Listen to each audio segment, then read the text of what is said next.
Yuk kita berdoa. Bapa, kami ucap syukur kami bisa berada di sini untuk mempersiapkan materi yang akan kami ajarkan minggu depan. Kiranya Engkau yang memimpin kelas persiapan ini, sehingga materi ini bisa kami kumpulkan, kami rapikan menjadi materi yang sederhana yang bisa kami sampaikan kepada murid-murid. Terima kasih Bapa. Hanya dalam nama Tuhan Yesus kami berdoa. Amin. Amin.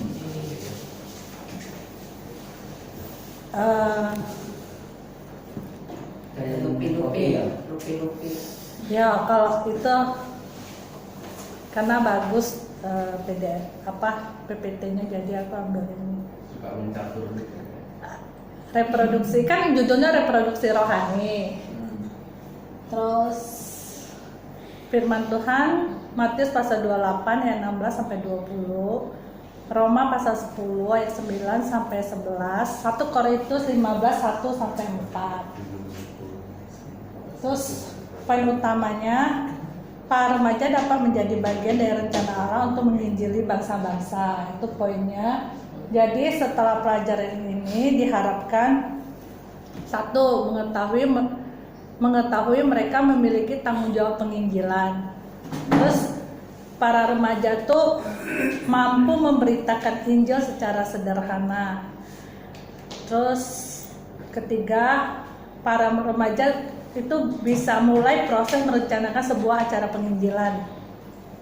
Nanti kita sama-sama ya, karena aku yang bagian terakhir ini aku agak kurang ya aplikasinya. Nah, terus rencana aku, tapi nggak tahu ini berkenan apa Tuhan ya, karena kan aku juga nggak tahu apakah remaja itu sebenarnya jangan kan mereka memberitakan Injil, mereka tahu Injil itu apa, tahu apa enggak, aku kan juga nggak tahu. Jadi sebenarnya di halaman pertama ini aku rencananya mau print. Jadi jika seseorang bertanya kepada kamu, benarkah ada kehidupan setelah kematian? Gimana kalian menjawabnya? Benar ada apa enggak? Terus tapi ini nanti dalam bentuk kertas kasih mereka. Terus jika benar ada, bagaimana seseorang bisa ke surga? Siapakah Yesus? Apa artinya dosa? Nah, teman-teman, bagaimana kalian merespon pertanyaan-pertanyaan itu jika ada teman yang nanya? Terus apa kalian akan menjawab sesuai dengan kebenaran yang telah kalian imani? Atau kalian cuek aja dah, aku ke gereja pun karena papa mama, atau kau baca dewek, aku cari tahu dewek lah. Padahal kita tahu sebelum Tuhan Yesus naik ke surga, Tuhan Yesus telah memberikan perintah penting yang harus dilakukan. Ada yang tahu nggak perintah Tuhan Yesus sebelum naik ke surga? Itu Tuhan Yesus naik ke surga pada waktu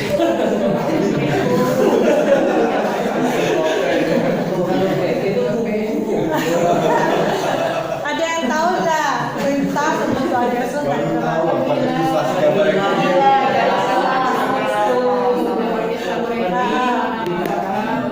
Iya ya. Ada di Matius pasal 28 ayat 16 sampai 20 ya. Kita minta Lauselindaco tolong bacakan untuk kita. Semuanya ya. Iyalah. Oh iya. Pernah ngopi tuh, dia juga baca. Baca dulu. Ayat 16. Dan ke-11 murid itu berangkat ke Galilea, ke bukit yang telah ditunjukkan Yesus kepada mereka. Ketika melihat dia, mereka menyembahnya, tetapi beberapa orang ragu-ragu. Yesus mendekati mereka dan berkata, "Kepadaku telah diberikan segala kuasa di surga dan di bumi. Karena itu pergilah, jadikanlah semua bangsa muridku dan baptislah mereka dalam nama Bapa dan Anak dan Roh Kudus. Dan ajarlah mereka melakukan segala sesuatu yang telah kuperintahkan kepadamu. Dan ketahuilah, aku menyertai kamu senantiasa sampai kepada akhir zaman." Oke. Kepada siapa sih Tuhan Yesus memberikan tanggung jawab atas perintah itu? Apakah Klausulinda kepada siapa Klausulinda? Di sini ke 11 murid. Kalau saat ini cuma ke penginjil aja, pendeta aja, atau kepada semua orang percaya? Semua orang percaya. Ya, semua orang percaya ya. Nah, kita akan lihat, kita akan fokus di Matius pasal 28 ayat 18 ya.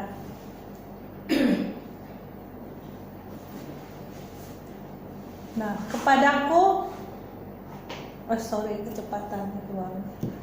Kepadaku telah diberikan segala kuasa di sorga dan di bumi. Nah, sebelum Tuhan Yesus memberikan perintah itu, kita tahu apa yang Tuhan Yesus katakan. Tuhan Yesus mengatakan, kepadaku telah diberikan segala kuasa di sorga dan di bumi. Itu artinya Tuhan Yesus menyatakan otoritasnya terlebih dahulu ya. Yang artinya otoritas itu berarti Tuhan Yesus berhak memberikan perintah itu ya. Terus selain itu Tuhan Yesus juga meyakinkan kita bahwa sebagai dutanya kita akan berbagian dalam otoritas itu.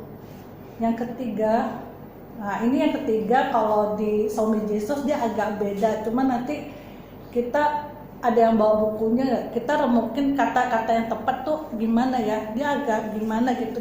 Tapi aku di sini bikin Tuhan Yesus meyakinkan kita akan penyertanya dalam kondisi apapun. Nah,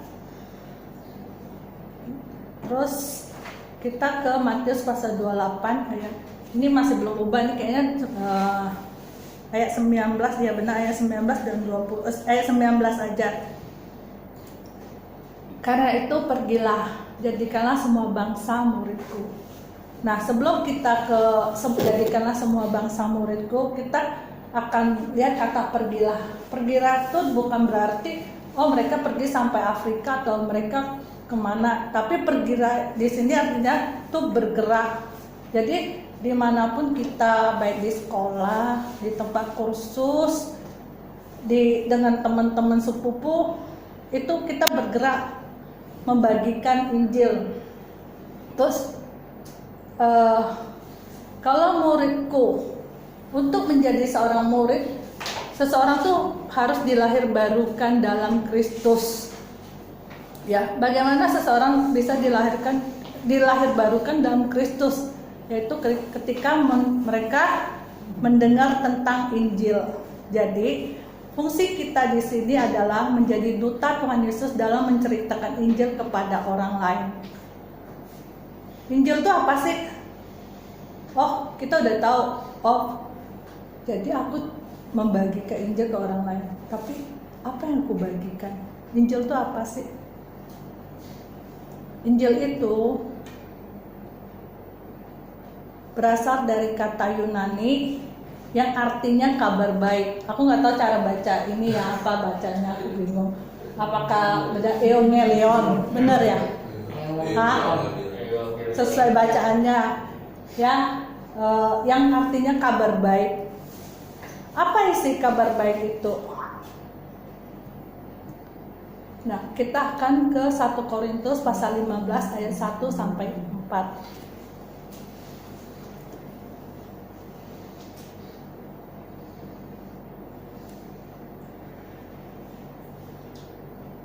Kita minta Lausulewi bacakan untuk kita ayat 1 sampai 4-nya ya. Dan sekarang saudara-saudara, aku mau mengingatkan kamu kepada Injil yang aku perintahkan kepadamu dan yang kamu terima dan yang di dalamnya kamu teguh berdiri. Oleh Injil kamu diselamatkan, asal kamu teguh berpegang padanya, seperti yang telah kuperintahkan kepadamu, kecuali kalau kamu telah sia-sia menjadi percaya. Sebab yang sangat penting telah kusampaikan kepadamu, yaitu apa yang telah kuterima sendiri, ialah bahwa Kristus telah mati karena dosa-dosa kita sesuai dengan kitab suci, bahwa ia telah dikuburkan dan bahwa ia telah dibangkitkan pada hari ketiga sesuai dengan kitab suci. Oke, kita akan lihat di ayat 3 ya. Kristus telah mati karena dosa-dosa kita. Tadi di di halaman sebelumnya kan kita udah tanya ya, jika seseorang bertanya kepadamu apa sih artinya dosa, ada yang tahu nggak apa artinya dosa?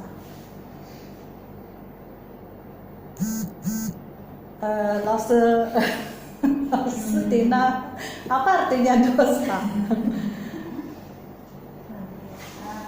Pemutusan hubungan relasi dengan Allah. Dan Iya. akibat dosa itu ya maut. Ya benar ya Tina ya, kita tahu dosa itu artinya kita melakukan yang tidak baik, atau kita melakukan yang jahat, atau kita melanggar hukum Allah ya. Banyak ya kalau banyak pengertian melanggar hukum Allah, melakukan yang tidak baik. Nah, terus apa sih upah dosa? Maut ya. Di Roma pasal 6 ayat 23 kita tahu upah dosa itu adalah maut, yaitu hukuman. Kita udah pernah baca hukuman kekal. Nah, lalu apa yang kematian Yesus lakukan dengan dosa-dosa kita? Ya. Dari ayat 3 kita bisa lihat Kristus telah mati karena dosa-dosa kita. Jadi artinya apa? Ada yang bisa bantu jelaskan? Langsung Wilson lah ini jago ini. Yesus menggantikan kita. Ya benar ya. Itu 100% benar. Jadi tidak usah diragukan lagi. Melalui kematian Kristus telah menanggung hukuman kita. Kita tahu hukuman kita tuh maut, terpisah dari Allah. Tapi kalau orang non Kristen kan nggak ngerti itu. Kalau kita bilang hukuman tuh neraka, boleh dah? Nggak. Jadi kita tetap melalui kematian Kristus menanggung hukuman kita. Mereka nggak ngerti hukuman dah. Kalau logika kita nginjilin. Nah, kayak kita lanjut ya.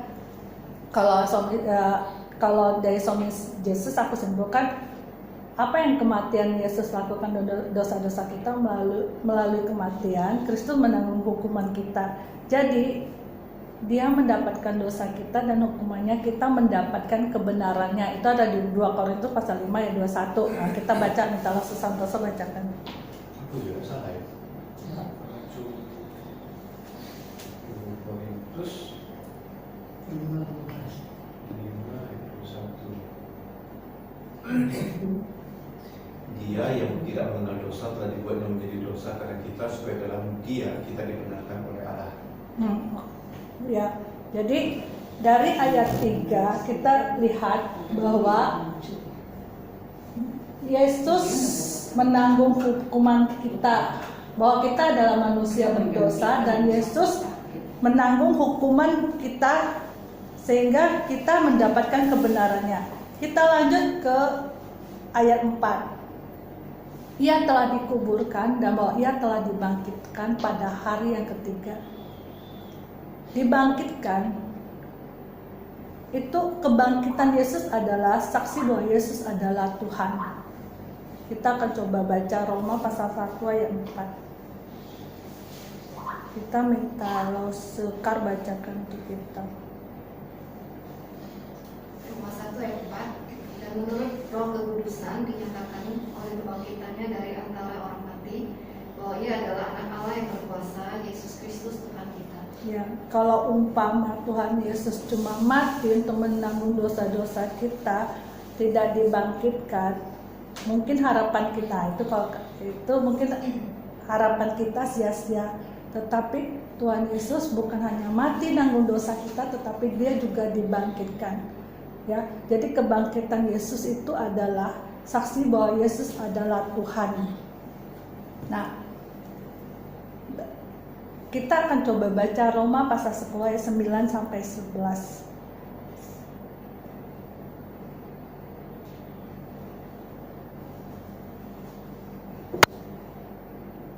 Kita minta Erna bacakan untuk kita. Roma 10 ayat 9 sampai 11. Sebab jika kamu mengaku dengan mulutmu bahwa Yesus adalah Tuhan dan percaya dalam hatimu bahwa Allah telah membangkitkan Dia dari antara orang mati, maka kamu akan diselamatkan. Karena dengan hati orang percaya dan dibenarkan, dan dengan mulut orang mengaku dan diselamatkan. Karena kitab suci berkata, barang siapa yang percaya kepada Dia tidak akan dipermalukan. Nah teman-teman, ayat 3 sudah, dari ayat 3 kita tahu bahwa kita adalah manusia berdosa. Kita juga tahu bahwa Yesus telah mati untuk menanggung dosa-dosa kita. Dan kita bersyukur bahwa ketika Yesus bangkit, itu membuktikan bahwa Yesus adalah Tuhan. Jadi dari Roma, apa yang perlu kita lakukan? Dari Roma pasal 10 ayat 9 sampai 11 kita lihat, kita mengaku dan percaya, Allah bertindak, kita dibenarkan. Nah, mengaku di sini bagaimana? Mengaku Yesus adalah Tuhan. Ketika kita mengaku Yesus adalah Tuhan, itu artinya kita mengakui kebutuhan kita atas anugerah keselamatan karena kita orang berdosa. Dan itu juga berarti Tuhan Yesus, ketika kita mengaku Yesus adalah Tuhan, itu berarti Dia penguasa hidup kita. Kalau dari Injil yang contoh kasih buku baca, Dia fokus hidup kita. Nah, jadi ini boleh nggak aku ubah? Dia fokus hidup kita. Ini yang kedua nih. Nanti kita itu ya, karena dari contoh buku Injil yang contoh pinjam ke kita. Terus percaya di sini ada percaya Allah telah membangkitkan Dia dari antara orang mati. Itu artinya mengakui bahwa mengakui bahwa kebangkitan adalah benar, dan ketika kita mengaku itu, kita hidup di bawah ketuhanan Yesus. Ya, ketiga, aku nggak tahu ya dibenarkan, tapi kalau aku ini di Roma pasal 10 ayat 9 sampai 11 itu diselamatkan. Tapi memang awalnya tadi dibenarkan, tapi di Saumi Yesus dikatakan dibenarkan. Nggak tahu mau ambil yang mana ya. Nah, dibenarkan tuh artinya apa? Diumumkan benar karena Yesus telah menyingkirkan dosa kita. Nah teman-teman, jadi dari 1 Korintus pasal 4 ayat 1 sampai 4 kita lihat ada beberapa kata kunci yang terkandung dalam Injil, yaitu apa? Ada dosa, kematian dan kebangkitan Kristus, ada iman. Jadi kita percaya keselamatan itu bukan dengan usaha, tetapi ketika kita percaya Yesus adalah juru selamat kita dan berlutut kepada Yesus adalah Raja. Nah, itu ringkasan Injil di 1 Korintus pasal 4 ayat 1 sampai 4. Kalau dari aku, Injil itu apa sih? Injil itu aku sadar aku berdosa, terus bahwa aku butuh keselamatan, dan aku percaya bahwa melalui Tuhan Yesuslah keselamatan itu ada. Nah, bisa nggak kalian dari yang Lause terangkan tadi menyimpulkan Injil secara sederhana? Coba Lause Daniel. Bisa, Ya, antara Lause ketimbang aku tahu. Injil adalah sebuah kabar yang baik bagi manusia berdosa untuk memperoleh keselamatan melalui iman. Coba lagi Lause Lewi, Injil itu apa? Injil itu adalah kabar baik ya. Jadi Injil itu kalau dalam kitab Ibrani bukan ya, kekuatan Allah ya. Jadi kekuatan Allah dalam diri kita, dimana di sini kita tahu posisi kita orang berdosa dan kita menerima Injil kabar baik ya, yaitu Yesus itu telah mati dan telah menebus dosa kita, sehingga segala utang-utang dosa kita telah dibayar dan kita dibenarkan dan diselamatkan oleh Allah melalui iman kepada Yesus. Tapi aku nggak tahu ya. Tapi dari Somes Yesus Injil itu dia tekankan kalau ada 4 kata kunci, yaitu dosa, kematian, dan kebangkitan Kristus, iman, dan Yesus adalah Raja, katanya gitu. Jadi ketika kita mau menyampaikan Injil, ada 4 kata kunci itu, yaitu bahwa kita manusia berdosa, bahwa kita kematian dan kebangkitan Kristus. Tapi kata-kata rangkainya seperti apa itu tergantung pribadi kali ya, tergantung itu yang tujuan dari materi ini yang kita harus sederhanakan. Terus iman dan Yesus adalah Tuhan. Nah, nanti kita sama-sama ya bagusnya bagaimana. Kita lanjut ke slide berikutnya ya. Nah, jadi kalau kita jadi teman-teman kita udah tahu Injil ya, seperti yang Lausur Lewi ngomong, Lausur Daniel ngomong.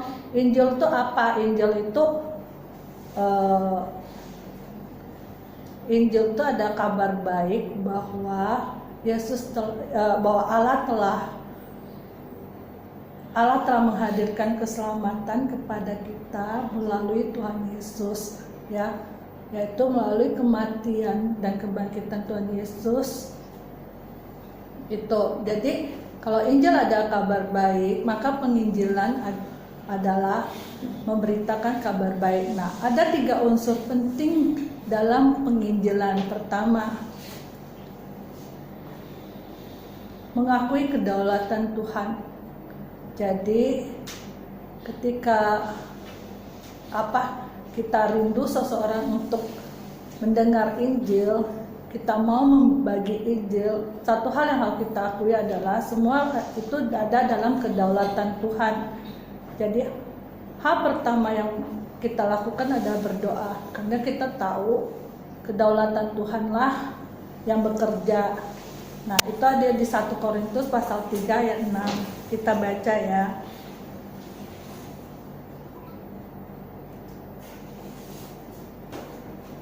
Minta Lausur Linda Fernando bacakan.